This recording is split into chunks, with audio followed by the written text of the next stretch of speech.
Bonjour, ravi de vous retrouver sur le blog de Vivre Cru avec cette vidéo spéciale Noël. Donc vous allez voir, c'est une vidéo un petit peu disparate avec pas mal de séquences différentes qui s'assemblent les unes les autres. Il va y avoir trois parties globalement. Hop, attendez, je fais attention où je marche quand même, il n'y a plus là cette nuit. Et voilà, donc il va y avoir des séquences très différentes, et s'il y en a une qui vous lasse, n'hésitez pas à sauter à l'autre, parce que vous allez voir, elles n'ont pas de lien particulier entre elles. C'est un petit cadeau que j'avais envie de faire, un petit happening pour la Noël. Et si la séquence par exemple dans laquelle vous me voyez faire le guignol en train de danser devant un appareil à jus ne vous satisfait pas, ce que je peux comprendre, eh bien passez à la suivante, vous allez voir, il y a des petites surprises. Voilà, je vous remercie de votre soutien et puis je vous laisse avec cette vidéo spéciale Noël. Belle journée à vous.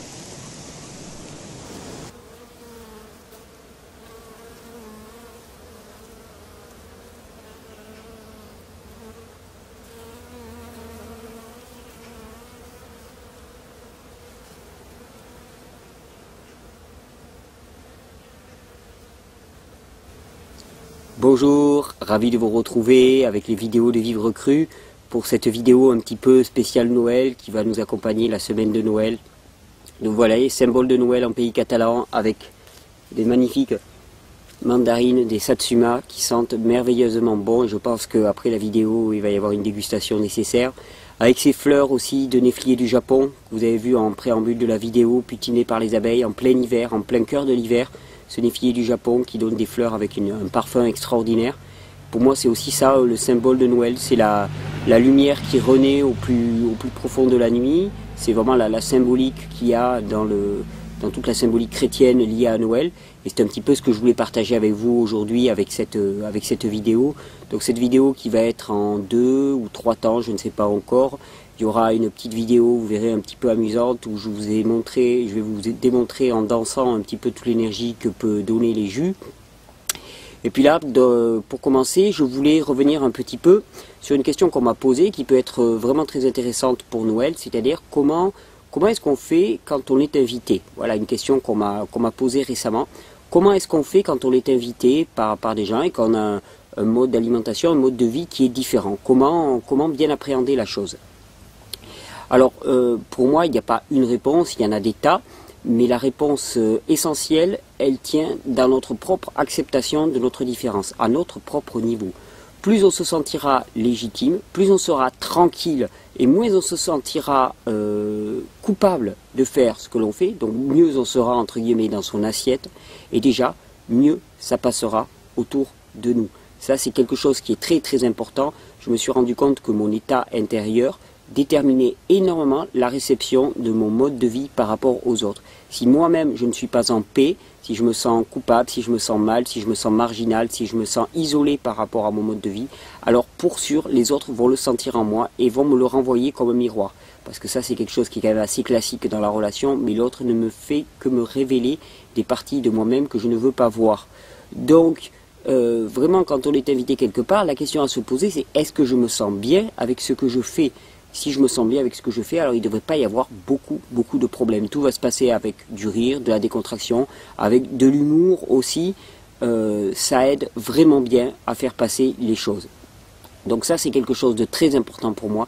Avoir confiance et savoir où on en est. Savoir où on en est soi-même et se sentir légitime dans sa démarche.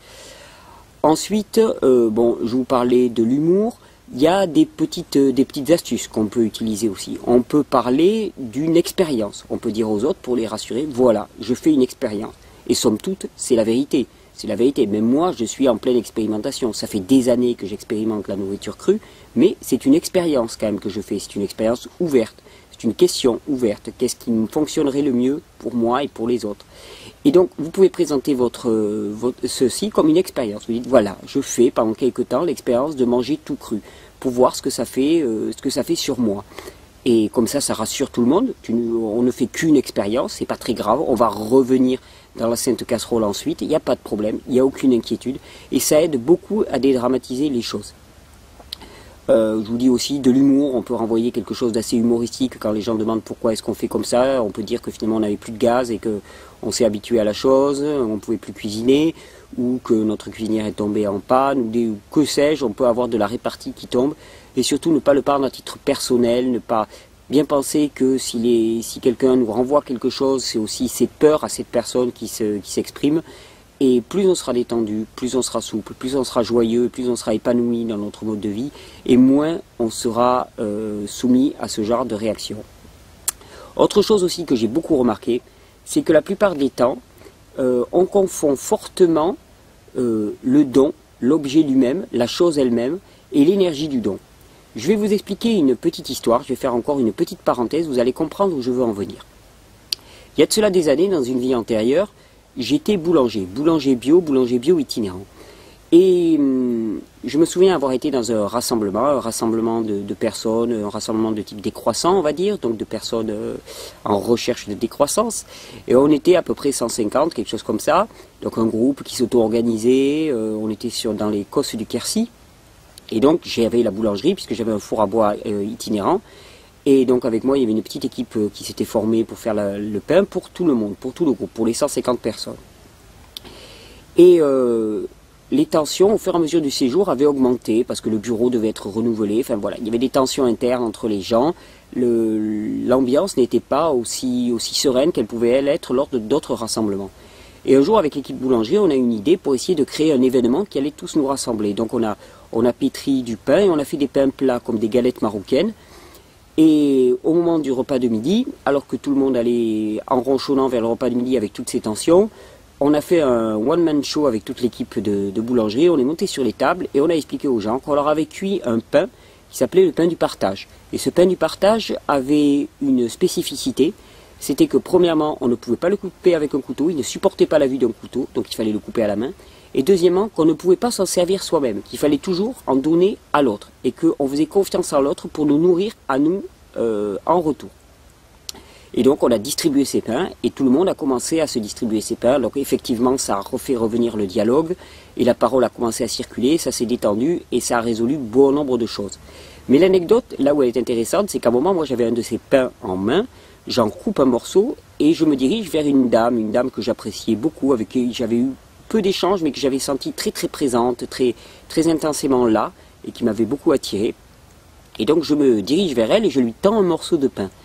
Et cette dame me dit « Ah non, merci, aujourd'hui je jeûne ».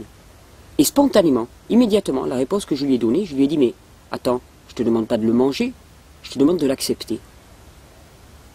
Et chez elle aussi, ça a fait tilt. Elle a compris, elle a pris mon morceau de pain. Ce que je voulais vous dire par là, c'est que refuser un don, c'est refuser l'énergie du don. Mais par contre, une fois qu'on a la chose, alors à ce moment-là, il est nôtre et nous en faisons ce que nous voulons. Et ça, c'est deux choses bien différentes. Refuser un repas, refuser un plat, a priori, arriver chez les gens en leur disant « je ne vais pas toucher à ta cuisine, je ne vais pas toucher à ce que tu as préparé », c'est extrêmement dur pour la personne, parce que toute l'énergie de son don, qui passe par la cuisine, est rejetée. Alors qu'arriver tranquillement, et puis ensuite, une fois que le repas se met en place, expliquer tranquillement ce qui se passe, l'expérience qui est en cours, c'est beaucoup moins douloureux pour la personne en face, parce que ce n'est plus l'énergie du don qui n'est pas accueillie, c'est le don en lui-même. Et là, ça passe nettement mieux, en tout cas en règle générale. Donc moi, ce que je fais d'habitude, je ne préviens pas a priori les gens que je vais avoir une attitude différente de la leur par rapport à leur alimentation, mais simplement, j'arrive déjà avec quelque chose à partager, un gros cajou de fruits, quelque chose de bien succulent, de bien abondant, avec lequel je peux, moi, taper dedans, mais partager avec tout le monde. Et surtout, je ne préviens pas a priori, je ne dis pas « je ne vais pas ». Même, par exemple, ça m'arrive très souvent, on me sert un verre de vin, par exemple. Bon, mais je ne touche pas à mon vin. Et puis, systématiquement, c'est assez fréquent, au cours de la soirée, au moins, il y a quelqu'un qui va me dire « Ah, t'as pas bu ton vin, je peux te le boire ?» Ah ben oui, pas de problème. Et hop, c'est réglé, sans douleur, sans aucun accrochage. Donc faire les choses avec souplesse et confiance.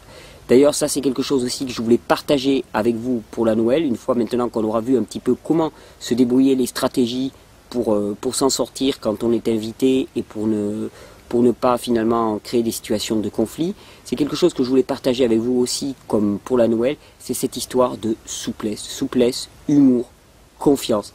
Pour moi, dans l'univers, il n'y a pas le bon, le bien et le mal. Ce sont deux valeurs que je ne connais pas, que je ne reconnais pas.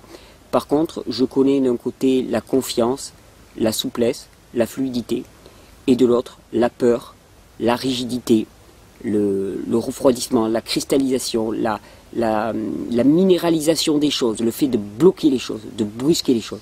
Et vraiment, il me semble au fur et à mesure de mes échanges, de nos échanges, de toutes ces vidéos qui sont passées au cours de cette année, parce que on va bientôt fêter, je pense que ça sera fin janvier, mais on va fêter presque les 1 an de vidéos quand j'ai commencé sur un marché de Chiang Mai en Thaïlande. Et d'ailleurs, si vous voulez vous amuser, je vous encourage à regarder cette vidéo, cette première vidéo. Vous allez voir comment je suis détendu, comme un manche à balai, et puis la tête que je fais aussi.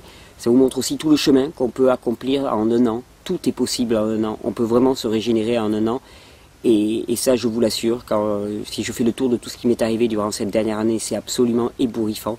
Il suffit d'y croire un petit peu, il suffit d'y croire, d'avoir confiance, de lâcher la peur et d'y aller un petit peu comme un nouveau-né, un petit peu tout nu, tout cru. Vous savez, pour moi, je l'ai déjà dit, mais pour moi, vivre cru, c'est aussi vivre nu. Vivre sans protection, sans s'identifier, sans carapace, sans fausses identités, sans personnage que je joue. Et ça, pour moi, c'est essentiel. Donc, quitter cet état de peur et de rigidité pour aller vers la confiance et la souplesse. Si on est invité quelque part, avoir confiance dans la réaction de l'autre, savoir que tout va bien se passer et chérir cette idée et ne pas y aller avec une peur au ventre qui va être palpable autour de nous et que tout le monde sentira bien sûr. Et effectivement, ça va nous revenir directement en pleine face. Donc quitter la peur, aller vers la confiance, vers la souplesse. Ça, c'est vraiment un message que je voulais passer pour la Noël. Je me répète et je me répète et je me répète, je sais bien. Et malheureusement, si ça tenait qu'à moi, en fait, je ferais quasiment plus aucune vidéo qui traite de physiologie, tellement je ne ferais que parler de souplesse, d'amour, de confiance, parce que à la base, c'est tout ça, c'est tout ça. Tout le reste, finalement, ce ne sont que des circonstances. Il me semble que l'individu qui est complètement équilibré, qui est tranquille dans sa tête, qui laisse la place qu'il faut à son corps, qui laisse la place qu'il faut à sa tête. À ce moment-là, il n'a pas de questions à se poser sur ce qu'il mange, il n'a pas de questions à se poser sur quand il doit dormir, ce qu'il doit manger, comment est-ce qu'il doit agir, tout ça, il le sent spontanément. Donc c'est pas une raison pour ne pas réfléchir à notre hygiène de vie, notre manière de vivre, mais pour moi, agir sur la manière, par exemple, de manger sans qu'il y ait préalablement une modification interne de l'individu, ça me paraît un petit peu perdu d'avance. Il me semble essentiel surtout que les changements extérieurs soient les conséquences d'une profonde mutation intérieure. Et c'est vraiment ce que j'appelle aussi en ce temps de Noël. Donc quand je vous parle de confiance, confiance dans le corps, confiance dans ses besoins. Et écoute, arrêtez cette espèce de mainmise du mental qui nous dicte au travers de tas de préceptes, qu'ils soient diététiques, qu'ils soient de la morale ou quoi que ce soit, ce qu'il faut faire ou ne pas faire. Le corps, c'est notre corps, notre être, c'est. Et nos émotions savent aussi, et elles nous parlent énormément. Donc apprendre à écouter ces émotions, apprendre à écouter ses besoins physiologiques, ça me paraît vraiment essentiel. Et c'était vraiment ce que je vous souhaite comme cadeau de Noël. C'est ce que je nous souhaite à tous comme cadeau de Noël. On va continuer bien sûr avec les vidéos de Vivre Cru. On va continuer avec cette proposition de détoxination collective en janvier. Détoxination collective d'ailleurs, j'aime bien le mot, c'est bien vu. Je vous donnerai de plus amples informations au fur et à mesure des semaines quand on va s'approcher. Et tout début janvier, il y aura vraiment la semaine de préparation où je donnerai un maximum d'informations par rapport à ça. Et toutes les personnes qui veulent s'y engager peuvent d'ores et déjà réfléchir un petit peu. C'est vrai qu'avoir un appareil à jus, ça serait pas plus mal. Ça serait même très bien, je pense. Ça facilitera, mais il y en aura pour tout le monde, à tous les niveaux. Et ça sera, je pense, très, très joyeux et très, très agréable de faire ça tous ensemble. Voilà, c'était un petit peu mon cadeau de Noël. Mon cadeau de Noël aussi, c'est vous qui me l'offrez, puisque je ne sais pas si vous avez vu, mais depuis que ce site a démarré, eh bien, on vient juste de passer les 50 000 visiteurs. Donc voilà, pour moi, c'est aussi un encouragement à continuer à faire ce que je fais, à essayer de m'améliorer en moi, mais aussi pour en témoigner au maximum. Je vous remercie à tous pour vos commentaires, pour tout ce que vous m'apportez, pour toutes les informations que vous partagez. Et je vous souhaite un joyeux Noël. Et maintenant, je vous laisse avec une petite vidéo dansante.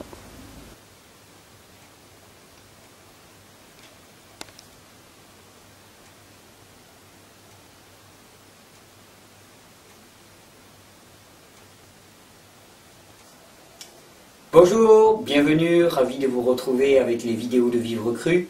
Alors aujourd'hui un petit peu pour célébrer le moment de Noël qui arrive, je voulais vous présenter un petit jus très facile à faire et qui pour moi est complet avec trois ingrédients très faciles à trouver qui plaira à beaucoup de monde. Donc les trois ingrédients, je vous montre un petit peu. Alors c'est carottes, excellente base, carottes, pommes et mon préféré, le persil. Alors, ce jus, il a un intérêt aussi, si on raisonne en termes analytiques, c'est que la carotte va apporter énormément de vitamines, de provitamines et de minéraux. La pomme, elle va être excellente pour tout le système digestif. En période de fête, ça peut être un vrai bon intérêt, parce que ça contient énormément de pectine. Et ensuite, le persil, alors lui, c'est un nourrissant, vraiment, ça oxygène le sang. Ça va permettre une très bonne détoxination du sang, ça va nourrir le sang directement. Et alors ce qui est intéressant, c'est qu'avec ces trois ingrédients, vous avez un petit peu le spectre complet. C'est-à-dire qu'on dit souvent que les légumes racines sont les constructeurs du corps physique, donc des tissus, des choses comme ça, que les fruits sont plutôt les détoxinants du corps, et les légumes verts, eux, ils nourrissent au niveau intracellulaire. Donc on a les trois niveaux, nourrir les tissus, détoxiner, nourrir au niveau cellulaire carrément. C'est partout. Je vous l'avais dit, il y a la grande mode de l'herbe de blé, souvent, ça se cultive à grands frais. Moi, d'après tout ce que j'ai vu, le persil a au moins autant de qualité que l'herbe de blé. L'avantage, c'est qu'il se trouve partout. On en trouve sur tous les marchés. Le goût est excellent. Alors pour le jus, petite addition, du citron. Avec la peau, aucun problème. On peut mettre la peau des citrons dans l'appareil à jus. Il n'y a que les oranges dont il ne faut pas mettre la peau, parce qu'attention, il y a un principe volatile, il y a une huile essentielle qui est toxique, donc pas les oranges. Mais les citrons, on met la peau avec. Et du gingembre, bien sûr, pour faire le petit kick dans le jus.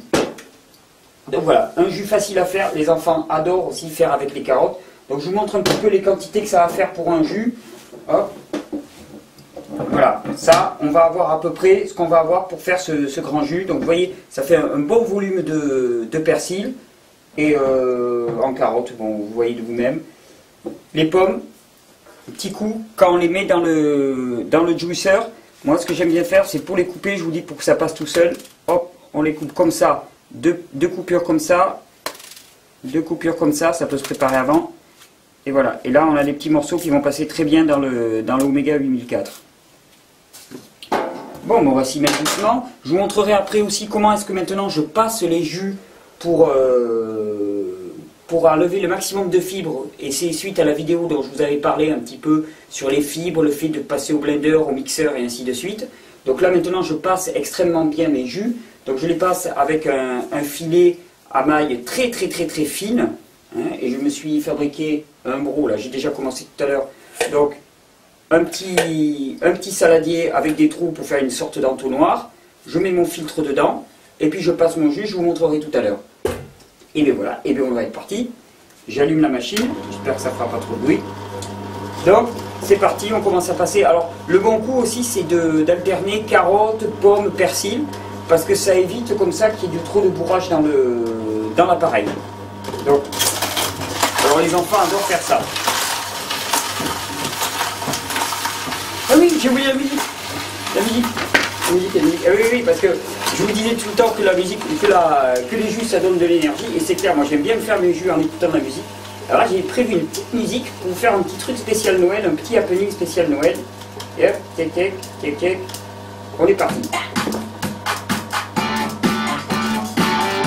Voilà.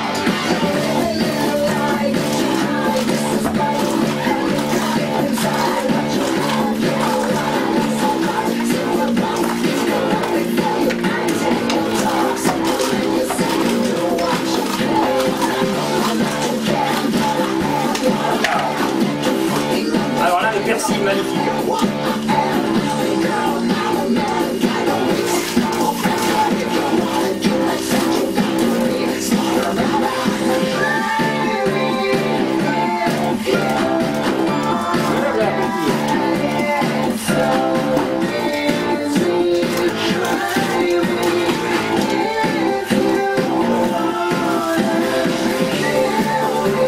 Ça passe tout seul.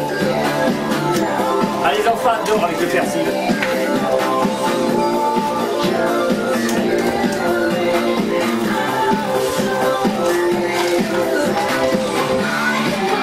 Allez, un peu de pomme.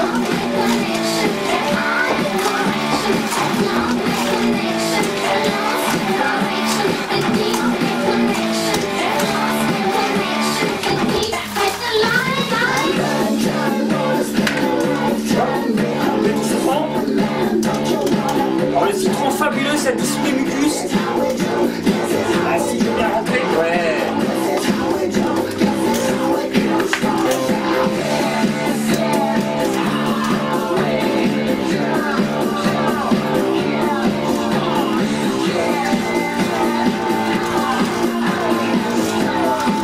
Alors la carotte, ça pose tout seul.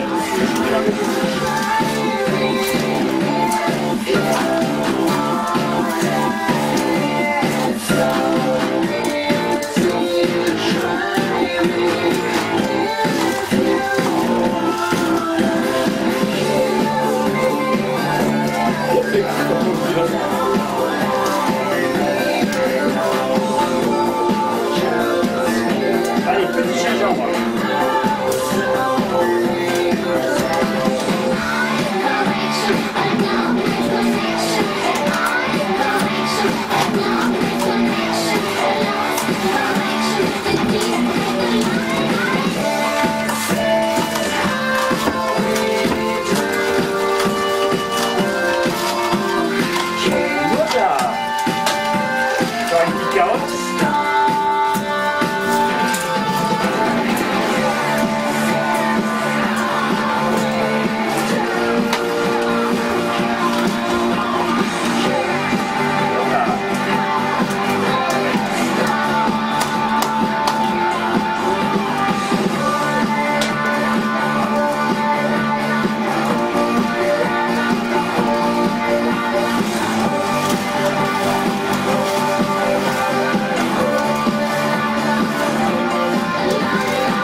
Ah, j'adore quand ça fait ça.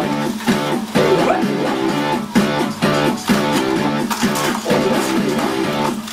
Ah, fini. Allez, on va s'arrêter là. Bon, je vais pas vous faire tout le jus comme ça. Moi, j'aime bien mettre de la musique. Alors, selon la musique que vous allez mettre une intention différente dans votre jus. Vous pouvez écouter un Alléluia aussi, ça va donner une intention différente. Voilà, c'était un jus énergie pour la journée. Donc voilà, on va s'arrêter là. Je vais vous montrer un petit peu comment est-ce que je le passe. Donc là, il y en avait déjà un petit peu de préparé. Donc là, c'est tout bête. Je prends mon filet. Alors, c'est particulièrement intéressant de le passer quand il y a du persil dedans. Parce que le persil fait pas mal de dépôts. Oh, comme c'est joli. Et on peut même faire des sculptures, des petits dessins là-dedans. Superbe. Et hop, je le passe là-dedans.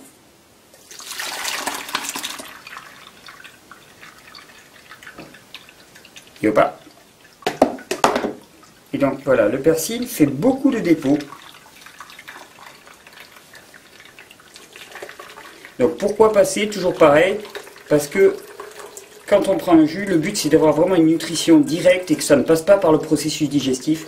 Donc moins il y aura de fibres et plus ça ira directement nourrir, ça passera directement dans le sang et ça ira directement nourrir les cellules.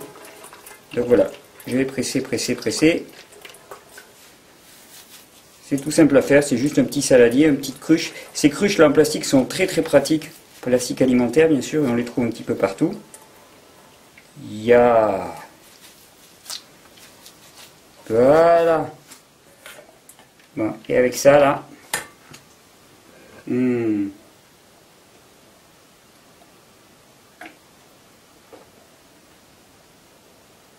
Waouh. Wow, oh, excellent.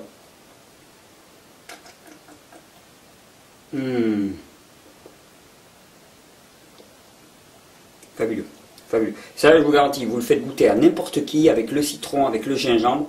Alors la couleur peut un peu surprendre au début, mais au besoin, vous mettez un petit peu moins de persil. carottes, pommes, gingembre, un peu de citron. Déjà, ça fait une boisson pour l'apéritif. Puis quand les gens sont un peu habitués, vous rajoutez du persil. Et là, c'est le cocktail absolu. Ça, pour les fêtes, c'est autre chose quand même. C'est une sacrée jolie alternative. Et puis, ça peut amuser beaucoup de monde. Voilà, je vous souhaite un joyeux Noël à tous et à toutes. Bon jus. Et puis, on se retrouve donc en janvier pour cette cure de détoxination tous ensemble. Merci pour votre soutien, merci pour vos commentaires, à très bientôt avec les vidéos de Vivre Cru.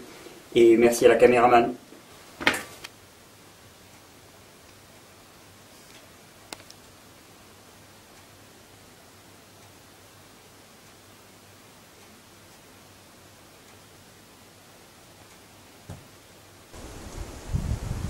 Donc troisième séquence un petit peu de cette vidéo spéciale Noël, et autant les deux premières ont été essentiellement pratiques ou amusantes, autant je voulais là terminer un petit peu par une dimension essentielle aussi de ces vidéos que vous avez vues et que je sais que vous appréciez.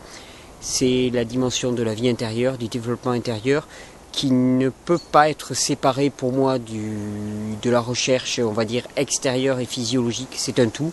Nous sommes un tout. Et vous avez vu au fur et à mesure de la vidéo, j'essaye d'en partager de plus en plus. C'est important pour moi, c'est une dimension très très importante pour moi de partager cela avec vous. Et le fait que je reçoive des beaux retours par rapport à ces vidéos-là aussi m'encourage vraiment et me réjouit. Parce que pour moi, voilà, on ne sommes pas des individus séparés. Individus qui ne peut être séparé. C'est exactement le sens du terme individu. Donc nous sommes une unité qui est à la fois spirituelle, qui est à la fois physique, qui est quelque chose comme un désir, un vouloir, une énergie incarnée dans une expérience physique, dans une expérience corporelle. Et si le véhicule corporel n'est pas à la hauteur, eh bien il y a une souffrance. Mais si le véhicule corporel devient juste notre centre d'intérêt, on perd une très très grande dimension. Donc, pour terminer un petit peu cette vidéo essentielle sur Noël, je voulais commencer à introduire une notion, alors qui ne va pas vous paraître extrêmement réjouissante, je pense, telle qu'on l'a dit pour une période de Noël. C'est la notion de corps de souffrance. Qu'est-ce que c'est que le corps de souffrance? Alors, il n'y a rien de souffreteux dans ce que je vais essayer de vous présenter. D'ailleurs, ce sont des enseignements et une terminologie que je dois entièrement à Eckhart Tolle, dont je ne recommanderai jamais assez le travail. À la limite, arrêtez cette vidéo et allez lire Le pouvoir du moment présent. Allez écouter, parce qu'on les trouve téléchargeables en ligne, en français, Le pouvoir du moment présent. Et vraiment, arrêtez cette vidéo et puis vous aurez tout compris. Mais bon, si vous me laissez encore ma chance, je voulais vous parler un petit peu des corps de souffrance. Et surtout, de ce que cette notion-là peut amener comme regard sur nous-mêmes, sur l'autre. Comment est-ce qu'on peut vraiment avoir une ouverture de cœur au travers de cette notion? Et donc, une fois que je l'aurai définie, ça va me permettre au cours de différentes vidéos de revenir et d'utiliser cette notion. Donc, qu'est-ce que c'est que notre corps de souffrance? Qu'est-ce que c'est que chez un individu le corps de souffrance? Je vous l'avais dit déjà dans plusieurs vidéos, nous ne sommes pas nos comportements. Il y a nous, il y a l'être, et puis il y a des comportements qui sont circonstanciels, des comportements qui sont liés aussi à des souffrances passées, à des événements passés, mais nous ne sommes pas nos comportements.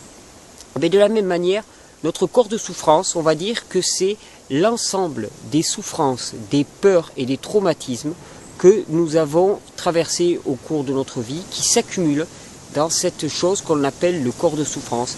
Il peut être aussi en partie hérité, un héritage familial, c'est très très fréquent dans les corps de souffrance. On hérite des souffrances de nos parents, des peurs, des manques de nos parents, des a priori aussi, des comportements inadaptés de nos parents. Ça, c'est le corps de souffrance. Le corps de souffrance peut être aussi plus global, il peut y avoir des corps de souffrance au niveau de nations. Il y a des nations, par exemple, qui s'incarnent comme le corps de souffrance de l'humanité. Il y a des nations qui s'érigent comme les personnes qui ont toujours souffert. Je ne vais pas rentrer dans certaines polémiques, mais par exemple, l'État d'Israël a longtemps porté en lui ce corps de souffrance, et peut-être le porte encore chez certains Israéliens.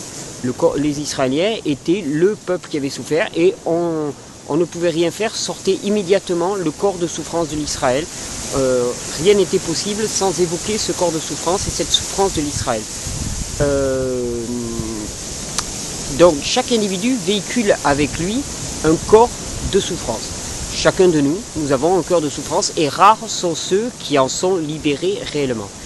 Et quelle est l'influence de ce corps de souffrance? Eh bien, c'est que ce corps de souffrance, à certains moments de notre vie, il va être plus ou moins actif. Et souvent, c'est lui qui parle au travers de nous. Quand une personne réactive des comportements souffrants qui la font souffrir ou qui font souffrir les autres autour d'elle, eh bien, elle est complètement prise par son corps de souffrance. Elle est victime, elle est prisonnière. Et la notion de corps de souffrance est essentielle parce qu'elle permet toujours de distinguer l'être du comportement. Quand un être est aux prises avec son corps de souffrance, ce n'est pas l'être qui est à rejeter, c'est le corps de souffrance de l'être qui est à l'action et qui est à rejeter au besoin, ou en tout cas qui est à traiter de manière spécifique. Mais l'être reste toujours la même chose. Chacun de nous, nous sommes à la base et nous restons tout le temps, et cela reste à l'intérieur de nous, quels que soient nos comportements. Nous restons des êtres qui ne vibrent que sur la fréquence de la vérité et de l'amour, uniquement, quels que soient nos comportements, quel que soit ce qui se passe autour de nous. Et donc cette notion de corps de souffrance que je vais développer de plus en plus, elle permet par exemple, on va prendre une situation concrète, quelqu'un vient vers vous et vous agresse verbalement. Eh bien, il y a deux possibilités. Ou alors, je n'ai pas cette notion de corps de souffrance et je suis ramené moi aussi à juste ma structure égotique. Et à ce moment-là, je me dis, cette personne m'agresse, je me défends, pourquoi est-ce qu'elle est méchante avec moi? Pourquoi est-ce qu'elle m'agresse? Et il y a une deuxième vision des choses, c'est à partir de la notion de corps de souffrance et de soi-même avoir une vision non égotique des choses. Si je sais particulièrement que cette personne me connaît et m'aime, je me dis, voilà, cette personne vient vers moi, elle est tellement prisonnière actuellement de son corps de souffrance qu'elle ne peut rien faire d'autre que d'être agressive vis-à-vis de ma personne. Mais en fait, elle est agressive vis-à-vis de ma personne, mais cela ne me concerne pas à moi. C'est juste son corps de souffrance qui se déchaîne. Et je peux aller même plus loin que ça. Je vais me dire, oui, mais derrière ce corps de souffrance de cette personne, il y a l'être de cette personne qui m'aime profondément et qui est ancré sur cette vérité et sur cet amour. Eh bien, l'être de cette personne voit son propre corps de souffrance se déchaîner contre un ami, contre une amie, contre la personne qu'il aime ou qu'il aime le plus au monde. Je pense à un couple par exemple. Eh bien, l'être à l'intérieur de cette personne voit son corps de souffrance se déchaîner contre la personne qu'il aime le plus au monde. Vous imaginez à quel point l'être de cette personne qui vient vers vous en vous agressant est en souffrance par rapport à l'action de son corps de souffrance.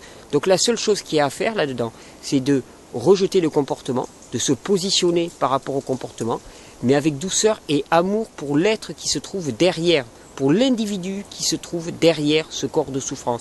C'est quelque chose, moi, que je garde toujours à l'esprit. Il y a toujours un individu derrière les corps de souffrance qui sont à l'expression dans le monde. Il y a toujours des individus derrière les comportements.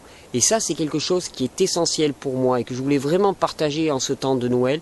C'est des moments de retrouvailles, c'est des moments de communion entre les êtres, mais c'est des moments aussi lors de réunions, de famille ou choses comme ça où il y a des débordements et on voit des comportements qui ne nous conviennent pas. Mais pensez toujours qu'il y a des êtres et des êtres qui sont des êtres aimants, qui sont des êtres ancrés sur la vérité derrière ces comportements. Et que ces êtres souffrent d'autant plus que ces comportements sont erronés ou inadaptés. L'être, il voudrait simplement tout aimer, tout embrasser.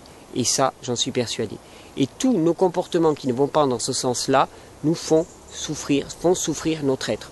Donc on n'est pas agressif par joie, on n'est pas agressif par facilité, on est agressif simplement parce que notre corps de souffrance a pris possession de nous-mêmes.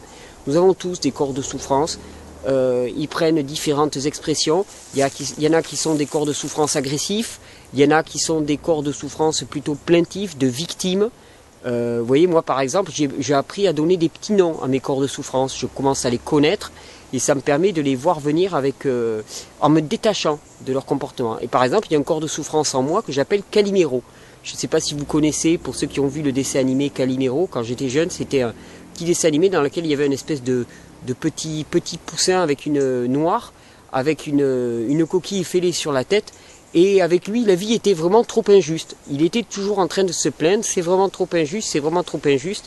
Il était amoureux, je me souviens, d'un petit poussin femelle qui s'appelait Priscilla. Et puis Priscilla, elle était toujours amoureuse d'autres personnes, et lui, vraiment, c'était trop injuste, alors qu'il était tellement gentil, tellement doux, tellement attentionné, et la vie n'était jamais gentille avec lui. Eh bien ça, c'est mon côté, moi, Calimero, c'est-à-dire c'est le petit enfant souffreteux qui voudrait être cajolé et tout. Et ça, c'est Calimero. Et donc, quand je le vois à l'action, ça me permet d'aller vers les autres en disant, bah, je vous préviens, là, actuellement, je suis dans l'énergie de Calimero. C'est Calimero qui a pris possession de moi. Et ça peut permettre à l'autre d'y répondre de manière adaptée. De dire, ok, voilà, bon, tu veux être cajolé et tout. On prend ça avec beaucoup d'humour. Et finalement, ça passe très très bien. Donc, vous voyez, il y a différents corps de souffrance qui sont à l'action chez nous. Les corps de souffrance, c'est aussi des identités qui prennent possession de nous. Pour ne pas dire des entités qui prennent possession de nous, mais ce sont des identités factices à laquelle on peut se rattacher, mais qui ne sont en aucun cas nous-mêmes. Voilà, je vais revenir très très souvent sur cette notion, je vais la développer, mais je voulais vraiment commencer à l'introduire doucement. Intéressez-vous aussi, si vous le pouvez, si vous le souhaitez, aux écrits, aux enregistrements de Eckhart Tolle. C'est très facile, vous les téléchargez sur le net. Vous les mettez dans un lecteur MP3 et vous pouvez les écouter encore et encore. Ils sont essentiels, essentiels. Il y a plus de, je ne sais pas combien il y a d'heures d'enregistrement en français traduit que l'on peut écouter. Vraiment, si vous voulez vous faire un très beau cadeau de Noël, pour que chacun de nous puissions être un petit peu moins victimes de nos corps de souffrance, en tout cas que nous parvenions déjà à nous en désidentifier. Et ça, c'est ce qui est essentiel, et c'est pour ça que moi, je leur ai donné des petits noms. Pour moi, il y a Calimero, ça c'est le corps de souffrance du petit enfant souffreteux qui voudrait être cajolé. Il y a Goldorak, quand je me prends pour un surhomme et que je suis exalté, ou Superman, Goldorak ou Superman comme vous voulez. Et voilà, il y a différents corps de souffrance, et en leur donnant des noms, ça me permet de me désidentifier, de ne pas penser que c'est moi. Et surtout, quand ils prennent possession de moi, de faire un pas de côté. De me dire, ok, voilà, de voir la pensée répétitive, de voir les pensées à l'action en moi, et d'être moins aux prises et de permettre de m'en dégager beaucoup plus rapidement. Ça peut être très utile avec des enfants aussi, de leur apprendre cette notion de corps de souffrance. De dire, voilà, toi, je t'aime, et je t'ai toujours aimé, et je continue à t'aimer. Par contre, quand il y a ton corps de souffrance qui se déchaîne, quand ton corps de souffrance prend la parole et qu'il y a ce comportement, alors ça ne va pas. Alors toi et ton corps de souffrance, vous rentrez dans votre chambre, et je voudrais que tu reviennes uniquement quand ton corps de souffrance sera resté dans ta chambre. Parce que pour moi, il n'est pas question de fonctionner avec ton corps de souffrance. Et ça permet de dire à l'enfant, non pas je te rejette, je ne veux pas de toi, mais ça permet de dire ce que je rejette, c'est ton corps de souffrance à l'action actuellement. Et ça change tout, ça change vraiment tout, parce que l'enfant se sent vraiment accueilli, inconditionnellement aimé, et que c'est ces comportements aberrants qui ne sont pas acceptés. Alors que si on fait l'amalgame entre les deux, il peut croire que son comportement et lui-même c'est la même chose, il s'identifie d'autant plus à son comportement et se sent rejeté. Or, on ne peut pas rejeter un être puisque nous-mêmes, nous sommes indexés sur cette fréquence d'amour et de vérité.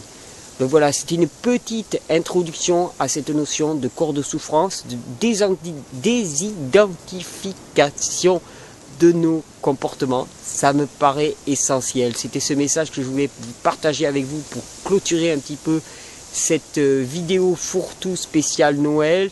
Je vous souhaite à tous de très très belles fêtes, de le vivre en communion, quelles que soient les circonstances, de le vivre comme une expérience, que vous soyez très entouré ou pas entouré, que vous soyez dans la pleine santé physique ou dans la maladie, que vous soyez dans la joie ou possédé par votre corps de souffrance à ce moment-là, eh bien ce ne sont que des expériences.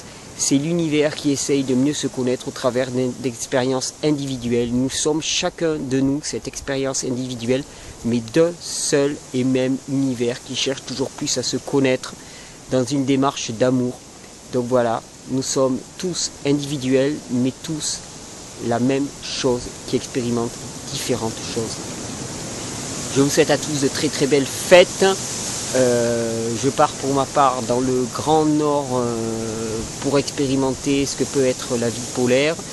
Je rigole, mais je m'en vais dans un endroit un petit peu plus froid, ou peut-être que je ferai un petit peu moins de vidéos pendant une semaine, 10 jours. Mais je suis toujours avec vous, je mettrai des vidéos en ligne. À tout bientôt. Ravi de vous retrouver pour la nouvelle année et pour lancer en janvier cette cure de détoxination. Belle journée à tous.